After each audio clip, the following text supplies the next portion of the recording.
बिस्मिल्लाहिर्रहमानिर्रहीम। अस्सलाम वालेकुम दोस्तों, welcome to my jobs with Naeem Iqbal. तो डियर फेलोज, मेरा नाम है नईम इकबाल और इस न्यू चैनल में मैं आपके साथ जो इन्फॉर्मेशन शेयर करने वाला हूँ वो है जॉब्स के रिलेटेड। जॉब्स के लिए अप्लाई किस तरह करना है, कंप्लीट मेथड आपके साथ शेयर करने वाला हूँ और उसके साथ जितनी भी अपडेटेड जॉब्स आती मैं आपके साथ इस चैनल के थ्रू आपके साथ शेयर करता चलूंगा, ठीक है। और उससे पहले जो है मैं आपको बताता चलूं कि मैं ऑलरेडी एक चैनल जो है रन कर रहा हूं जो है स्कॉलरशिप के रिलेटेड। अगर आप स्टूडेंट हैं और आप जो है फॉरेन में पढ़ना चाहते हैं स्कॉलरशिप के ऊपर, तो आपने यूट्यूब के ऊपर जस्ट सर्च करना है नईम इकबाल, आपके सामने पहला चैनल आ जाएगा। वहां पे आपने जो है डायरेक्टली जो है मतलब इसको सब्सक्राइब कर लेना है। सब्सक्राइब करने के बाद आपको कंप्लीट डिटेल के साथ वीडियोस मिल जाएगी, आप यहाँ पे देख सकते हैं। रिसेंटली मैं एक वीडियो अपलोड कर चुका हूँ, ये है फुली फंडेड स्कॉलरशिप के हवाले से, तो आप इसको चेक कर सकते हैं इस चैनल को। तो आज का जो टॉपिक है, फर्स्ट वीडियो है इस चैनल की, तो ये है नेशनल स्किल्स यूनिवर्सिटी इस्लामाबाद के हवाले से। इसमें जो है रिसेंटली जो है मतलब अनाउंसमेंट की गई है, एडवर्टाइज की गई है जॉब्स के हवाले से। ये हमारे पास यहाँ पे जो है teaching and non teaching jobs available है यहाँ पे, ठीक है। तो इस वेबसाइट के जो मैं लिंक डिस्क्रिप्शन में देने वाला हूँ, वहां से आपने जो है इस यूनिवर्सिटी के जो ऑफिशियल वेबसाइट है इसके ऊपर आपने आ जाना है, ठीक है। जब आप यहाँ पे आ जाएंगे तो यहाँ पे दो ऑप्शन आपको मिलेंगे, कि जॉब एडवर्टाइजमेंट और एक है एलिजिबिलिटी क्राइटेरिया। अब जॉब एडवर्टाइजमेंट में जैसे ही आप इसके ऊपर क्लिक करते हैं तो आपका फॉर्म जो है जो जॉब एडवर्टाइजमेंट वो डाउनलोड हो जाएगा इस तरह का, ठीक है। तो आपने यहाँ से मतलब अपनी जो आपके क्वालिफिकेशन के मुताबिक जो है जो पोस्ट है उसके लिए आप अप्लाई कर सकते हैं, ठीक है। इसमें टीचिंग एंड नॉन टीचिंग दोनों हैं। मैं आपके साथ वन बाय वन डिस्कस करने वाला हूँ। सबसे पहले मैं आपको ये बताने वाला था कि आपने इस तरह जो है जॉब का एडवर्टाइजमेंट आपने डाउनलोड कर लेना है, ठीक है जी। अब उसके बाद आपने क्या करना है, अगर आपने अलग से एलिजिबिलिटी क्राइटेरिया देखना है तो इसके ऊपर आपने क्लिक करना है। और ये नीचे भी आप देख सकते हैं, अगर आपने जॉब एडवर्टाइजमेंट नहीं भी डाउनलोड की तो आप यहाँ से भी चेकआउट कर सकते हैं। सबसे पहले जो पोस्ट है, टीचिंग पोजीशन जो हमारे पास अवेलेबल है यहाँ पे, वो है प्रोफेसर का BPS 21। BPS मतलब इसका जो स्केल है वो है 21 का। और फील्ड जो है वो है इंफॉर्मेशन सॉफ्टवेयर इंजीनियरिंग टेक्नोलॉजी में। ये सिर्फ एक ही सीट है यहाँ पे अवेलेबल है और इसकी एप्लीकेशन की जो फीस है वो है 5000, ठीक है। इसमें जो एलिजिबिलिटी क्राइटेरिया आपके साथ PhD होनी चाहिए, रेलिवेंट फील्ड में एक्विवेलेंट क्वालिफिकेशन होनी चाहिए, मींस आपकी सारी क्वालिफिकेशन इसके मुताबिक होनी चाहिए जो फील्ड है, ठीक है। और इसके साथ साथ 15 years टीचिंग और research experience for an institute और college recognized by a board और university recognized by higher education commission, और 15 years professional experience in the relevant field in a national और इंटरनेशनल ऑर्गेनाइजेशन। अच्छा जी, ये सबसे पहले आपके पास एक्सपीरियंस होना चाहिए, ठीक है, 15 ईयर्स का, क्योंकि जाहिर सी बात है आप PhD के बेस के ऊपर अप्लाई कर रहे हैं तो आपके पास जो है कुछ एक्सपीरियंस होना लाजमी है। वो रिसर्च एक्सपीरियंस भी हो सकता है किसी मतलब रिप्यूटेड इंस्टीट्यूशन में, कोई कॉलेज है तो वो बोर्ड की से रिकॉग्नाइज होना चाहिए। अगर कोई यूनिवर्सिटी है तो वो HEC हायर एजुकेशन कमीशन के साथ जो है वो रिकॉग्नाइज होना लाजमी है उसके, ठीक है। अच्छा जी, उसके साथ साथ जो 10 इयर्स पोस्ट PhD टीचिंग और रिसर्च एक्सपीरियंस, सही है, from a post graduate institution और university recognised by higher education commission और professional experience in the relevant field in a national और इंटरनेशनल ऑर्गेनाइजेशन, ठीक है। ये आप सारे यहाँ से चेकआउट कर सकते हैं एलिजिबिलिटी क्राइटेरिया, आप यहाँ पे देख लीजिएगा, क्योंकि अगर मैं आपके साथ वन बाय वन इन चीज़ों की एक्सप्लेन करूंगा तो काफ़ी वीडियो बहुत ज़्यादा लेंथी हो जाएगी, ठीक है। तो हम सबसे पहले पोस्ट को देखेंगे और जो जो जॉब्स अवेलेबल हैं और फील्ड देखेंगे, ठीक है, और कितने पोस्ट अवेलेबल हैं। फिर उसके बाद प्रोफेसर की जो पोस्ट है वो अवेलेबल है BPS 21 की, इलेक्ट्रिकल इंजीनियरिंग टेक्नोलॉजी। जो भी कैंडिडेट जो है इसके लिए अप्लाई करना चाहते हैं वो अप्लाई कर सकते हैं। यहाँ पे जो है इसका एलिजिबिलिटी क्राइटेरिया आप यहाँ से देख सकते हैं और एक ही पोस्ट है इसके लिए आप अप्लाई कर सकते हैं, ठीक है। ये परमानेंट जॉब्स हैं, आप इसके लिए अप्लाई कीजिएगा। सेकंड जो है वो सिविल इंजीनियरिंग टेक्नोलॉजी की फील्ड में है। प्रोफेसर की जो वैकेंसी है वो अवेलेबल है। इसकी जो फी है, एप्लीकेशन फीस जो है वो है 5000, ठीक है। वो पूरा कंप्लीट डिटेल आपके साथ शेयर करने वाला हूँ। और उसके साथ साथ फिर जो है मैकेनिकल इंजीनियरिंग में जो है वो हमारे पास प्रोफेसर की जो फील्ड है पोस्ट जो है वो वेकेंट है। खाली है। यहाँ पे देख सकते हैं, यहाँ पे एलिजिबिलिटी क्राइटेरिया है, उसी के मुताबिक इसी फील्ड के रिलेटेड एक्सपीरियंस आपके पास होना लाजमी है। उसके साथ साथ जो है associate professor BPS 20 software engineering technology में आपके साथ जो है एक्सपीरियंस वगैरह और आपके साथ जो क्वालिफिकेशन है वो होनी लाजमी है। इसके लिए भी PhD जो है मतलब क्वालिफिकेशन रखी गई है, और ये पूरी डिटेल आपके लिए यहाँ पे लिखी हुई है। मैं इसलिए ये नहीं आपको एलिजिबिलिटी क्राइटेरिया 1 by 1 इसलिए नहीं बता रहा क्योंकि इसमें आपका जो है टाइम वेस्ट हो सकता है और मेरा भी। तो आप इसको खुद भी जो है मतलब थॉरोली जो है आप इसको रीड कर सकते हैं। फिर भी कोई इशू पेश आता तो आप कमेंट में मुझसे पूछ सकते हैं। सेकंड जो है वो है एसोसिएट प्रोफेसर BPS 20 जो है सिविल इंजीनियरिंग के भी पोस्ट अवेलेबल है। ये एक ही पोस्ट है। एसोसिएट प्रोफेसर की BPS 20 मैकेनिकल इंजीनियर का भी है, असिस्टेंट प्रोफेसर का भी है BPS 19 का। इसके लिए भी PhD रिक्वायरमेंट है। और इसके साथ बाकी जो है जैसे पिछले उसमें जो था जितनी भी, जैसे आप देख सकते हैं एसोसिएट प्रोफेसर, उसमें एक्सपीरियंस लाजमी था, लेकिन इसमें कोई एक्सपीरियंस का ऐसे कोई लिमिट नहीं रखी गई कि आपके लिए एक्सपीरियंस होना लाजमी है। ठीक है, तो इसकी जो फी है वो 3000 है।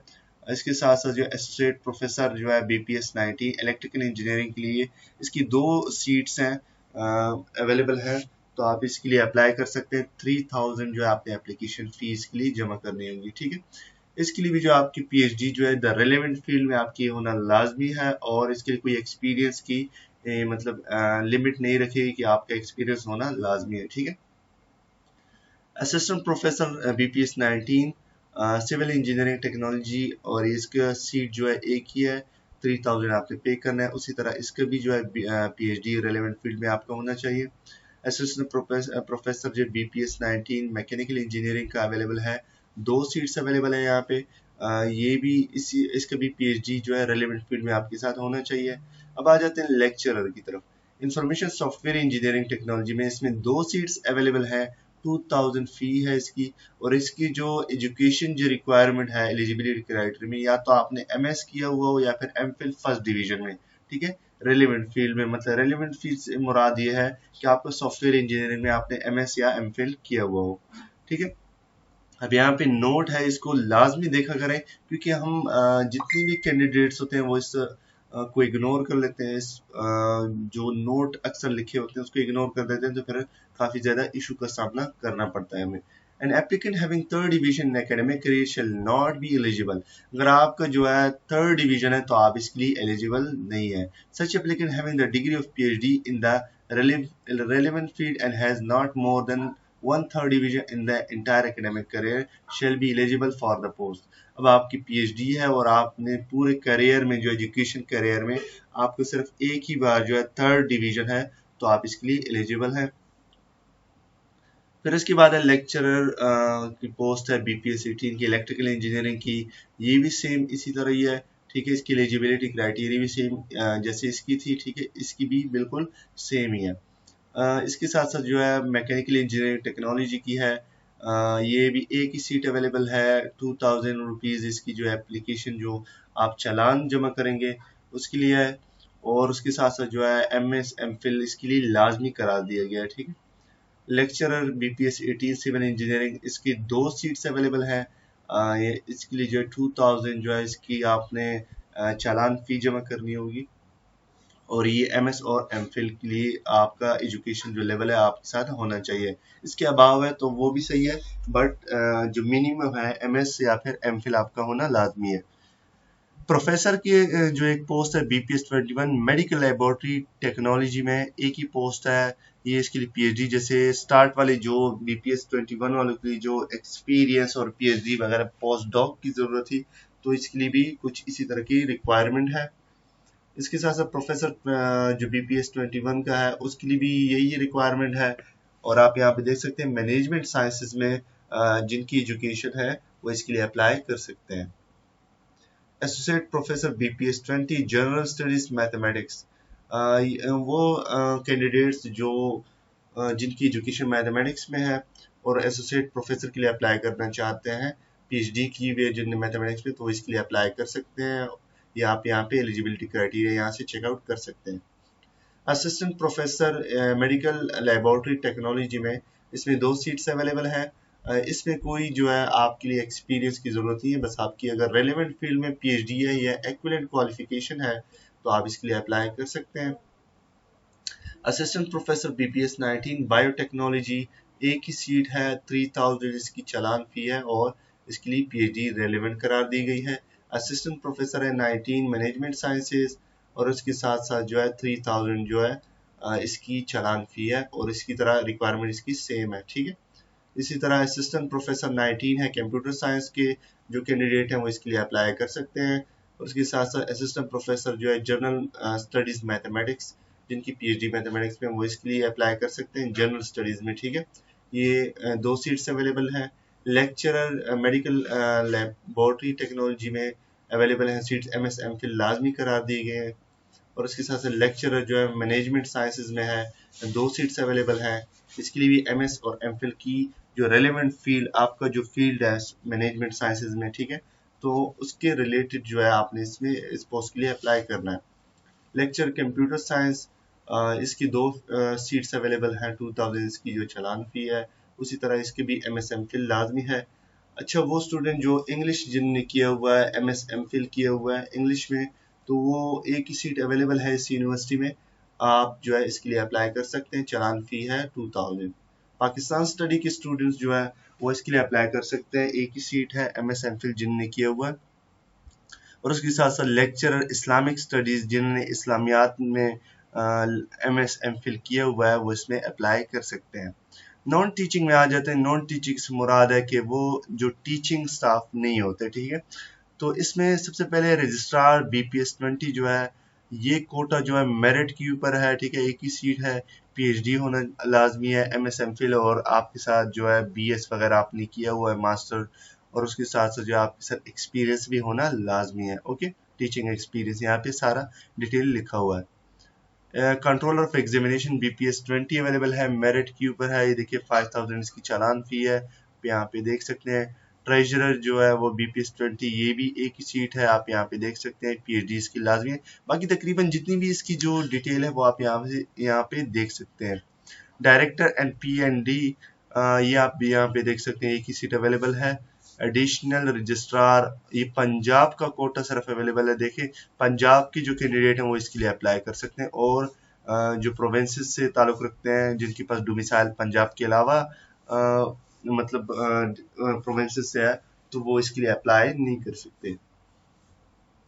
डिप्टी रजिस्ट्रार जो है केपीके कोटा है, यहाँ पे अवेलेबल है। इसके लिए केपीके की जितने भी कैंडिडेट्स हैं जिनके पास जो है मतलब एजुकेशन अवेलेबल है इस रिलेटेड, ये एडिशनल रजिस्ट्रार और डिप्टी रजिस्ट्रार, इनके लिए जो है एमएस एमफिल की जो एजुकेशन है वो रिक्वायरमेंट रखी गई है, आप इसके लिए अप्लाई कर सकते हैं। अगर आपकी एमएस एमफिल जो है रेलेवेंट फील्ड में आपके साथ जो है, या फिर रेलेवेंट फील्ड में नहीं भी है लेकिन आपका एमएस एमफिल होना लाजमी है, ठीक है, तो आप इसके लिए अप्लाई कर सकते हैं।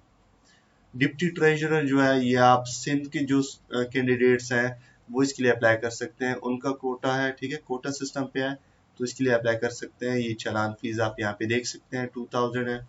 सिस्टम एडमिनिस्ट्रेटर का एक पोस्ट अवेलेबल है यहाँ पे, एमएस एमफिल इसकी तालीम है, और इसकी इंफॉर्मेशन या तो कंप्यूटर साइंस में हो या फिर इंफॉर्मेशन टेक्नोलॉजी या फिर टेली कम्युनिकेशन सिस्टम में, या फिर एक्विवेलेंट क्वालिफिकेशन होनी चाहिए, ठीक है। एक्विवेलेंट मतलब है कि इसकी मसावी बराबर तालीम होना लाजमी है, ठीक है।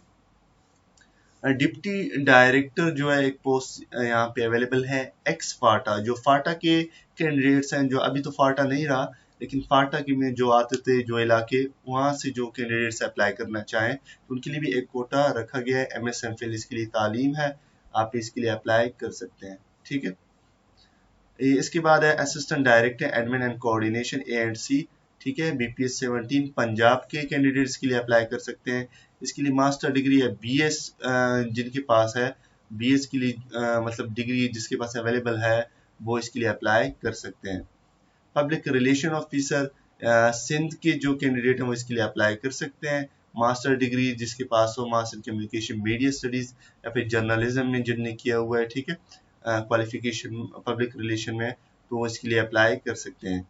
असिस्टेंट डायरेक्टर जो है मतलब बीपीएस 17 केपीके का एक पोस्ट है, जिसमें मास्टर डिग्री या फिर बीएस आपने किया हुआ है सोशल साइंसेज में, देखें सोशल साइंस में जो आर्ट्स वाले जो सब्जेक्ट्स होते हैं, ठीक है, जैसे इंग्लिश हो गया, साइकोलॉजी, इस तरह और जितनी भी सब्जेक्ट्स हैं वो स्टूडेंट इसके लिए अप्लाई कर सकते हैं।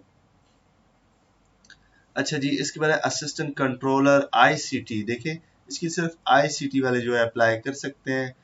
ये इंफॉर्मेशन कम्युनिकेशन टेक्नोलॉजी वाले स्टूडेंट्स के लिए अप्लाई कर सकते हैं, ठीक है। तो आईसीटी वाले बाहर इसके लिए अप्लाई करेंगे मास्टर डिग्री और बीएस जिसने किया हुआ है, ठीक है, एक्विवेलेंट जिसके पास तालीम है। इसमें आप यहाँ पे देख सकते हैं कि यहाँ पे इन्होंने जो है मतलब एग्जैक्ट जो रेलिवेंट फील्ड है वो मेंशन नहीं किया। इसके साथ है असिस्टेंट ट्रेजरर पंजाब कोटा यहाँ पे अवेलेबल है, एक ही कोटा है, एमबीए जिसने की एमकॉम, ठीक है, एमएससी बीएस इन इकोनॉमिक्स या एक्विवेलेंट क्वालिफिकेशन है तो इसके लिए अप्लाई कर सकते हैं। असिस्टेंट डायरेक्टर पीएनडी का पंजाब के लिए जो है ये एक सीट अवेलेबल है। कंप्यूटर प्रोग्रामर बीपीएस 17 का एक सीट अवेलेबल है पंजाब के लिए। और नेटवर्क एडमिनिस्ट्रेशन 2 सीट्स अवेलेबल हैं पंजाब के लिए।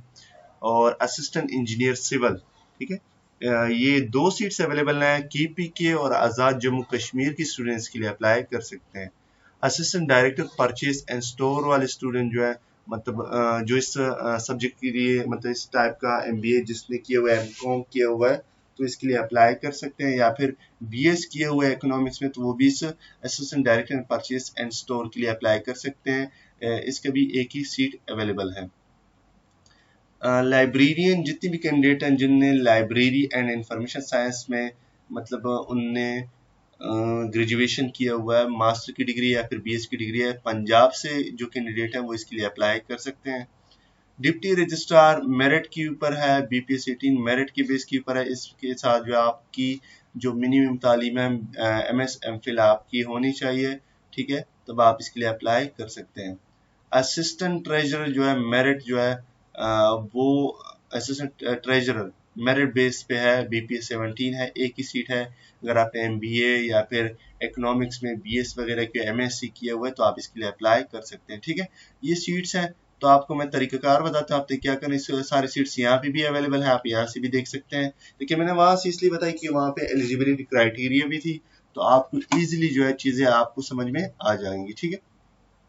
अब यहाँ पे एक इम्पोर्टेंट नोट है एडवर्टाइजमेंट में, those who already applied in response to our earlier advertisement of 7/4/2023 and their applications were received by the university up to 27/4/2023 need not apply afresh। अब जिन्होंने जो है पहले जो एडवर्टाइजमेंट की गई थी उसमें जिसने अप्लाई किया हो उनको जरूरत नहीं है इस जॉब्स के लिए अप्लाई करने की, उनकी ऑलरेडी हो चुकी है, ओके। अब एलिजिबिलिटी क्राइटेरिया देखें, आप यहाँ से देख सकते हैं इसके ऊपर क्लिक करके, जैसे अभी मैंने आपको देखा एलिजिबिलिटी क्राइटेरिया वहाँ पे लिखा हुआ था, वहाँ से भी देख सकते हैं। और यहाँ पे भी है foreign qualified candidate must attach equivalent certificate from the higher education commission. अगर आप जो है क्वालिफाई है, फॉरेन क्वालिफाइड कैंडिडेट्स हैं तो आप जो है HEC से जो है अपने जो एक्विवेलेंट सर्टिफिकेट जो है वो मस्ट अटैच करना है, ठीक है। Quota for minority and person with disability will be strictly followed where applicable। अगर कोई कैंडिडेट डिसेबल है या माइनॉरिटी कोटा सिस्टम में आता है तो उसको बहुत ज्यादा तरजीह दी जाएगी। All educational degree certificates diplomas shall be from accredited institution and other relevant bodies। आपकी जो है जितनी भी मतलब एजुकेशनल सर्टिफिकेट्स वगैरह हैं वो सारे के सारे जो है रेलेवेंट इंस्टीट्यूशन से होनी चाहिए, ठीक है। ऐसे नहीं है कि अपने ऐसे इदारे से जो है मतलब एजुकेशन की हो जिनका जो है HEC जो है वो अटेस्ट ही नहीं करती, ठीक है, वेरीफाई नहीं करती। तो ऐसे जिनने इस तरह की कोई यूनिवर्सिटी या इंस्टीट्यूशन से तालीम हासिल की है तो वो काइंडली अप्लाई ना करें, और आपने जो है सबसे पहले अपनी एजुकेशन जो है मतलब जितनी भी सर्टिफिकेट है उसको चेकआउट कर लेना है। All engineering technology degrees shall be from institution accredited with the National Technology Council PEC, ठीक है। जो इंजीनियरिंग की जो मतलब एक काउंसिल है, ठीक है, उससे आपने जो है इसको वेरीफाई कर लेना है, ठीक है। The NSU is an equal opportunity employer, ठीक है, सबको कह रहे हैं कि इक्वली एम्प्लॉय की जो है अपॉर्चुनिटी फराहम करते हैं। अब देखिए यहाँ पे जो है please apply online on the NSU website, आपने जो है यहाँ पे कहते हैं ऑनलाइन अप्लाई कर सकते हैं। Take a print of the online application from and attach are required document. आपने जो है फॉर्म डाउनलोड कर लेना है, ठीक है। फॉर्म वहाँ पे मौजूद होगा। फॉर्म डाउनलोड करने के बाद जो है आपने ये सारे अपने जो है अटेस्टेड कॉपीज ऑफ डिग्री आपने अटेस्ट करनी है। सर्टिफिकेट्स हो गई, CNIC हो गई, 2 फोटोग्राफ्स हो गए, जो आपने चालान पे किया है वो हो गए, ठीक है। सारी चीजें आपने अटैच करनी है। Complete application must reach the address below और बिफोर 24/5/23। 24 तारीख से पहले पहले आपने, मतलब इसकी लास्ट डेडलाइन जो है वो है 24 मई, ठीक है। तो आपने इस डेट तक जो है आपने अप्लाई कर लेना है। Candidate have to submit 4 complete sets of application for the position of professor, associate professor, 3 for the post of assistant professor, lecturer and 2 for remaining position।